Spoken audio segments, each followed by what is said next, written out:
أعوذ بالله من الشيطان الرجيم. بسم الله الرحمن الرحیم.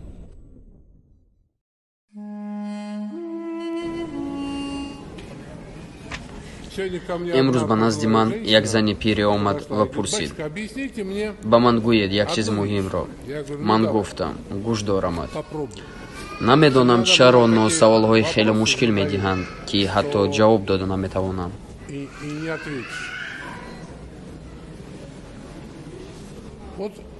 او خیلی پیر بود و گفت وقتی که من دست میبردارم ماشین میایستد و مرا میبرد.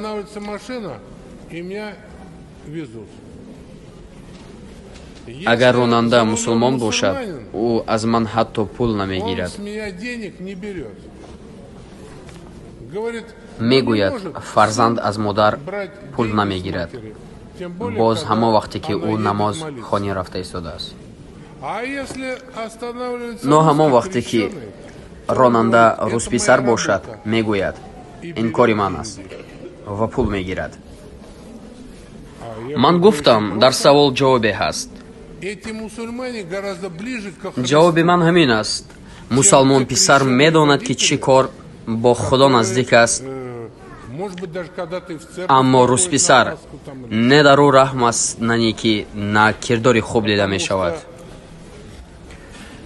با جای آن که مادر پیر را یاردم دهند و حتی اگر لازم باشد مادر پیر را به مغازه در آورده برای خانه او خرید کنند و تا در خانه یا تا نزدیکی خانه یاردم دهند و او را خرسند کنند، اما آنها این کار را کرده نمیتوانند. نامسلمان این کار را نمیخواهد کند.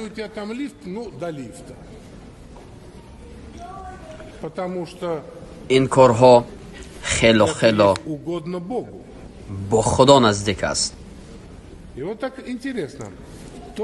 مسلمان خوب میداند که چه کاری او با خدا نزدیک است،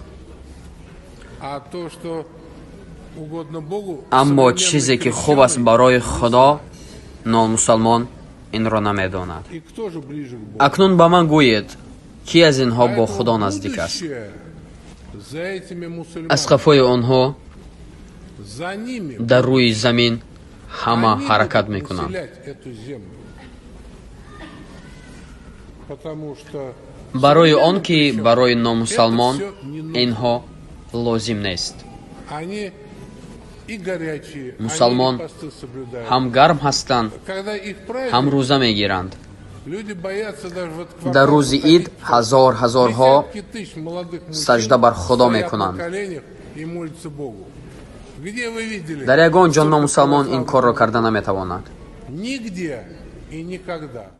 السلام علیکم و رحمت الله و برکاته.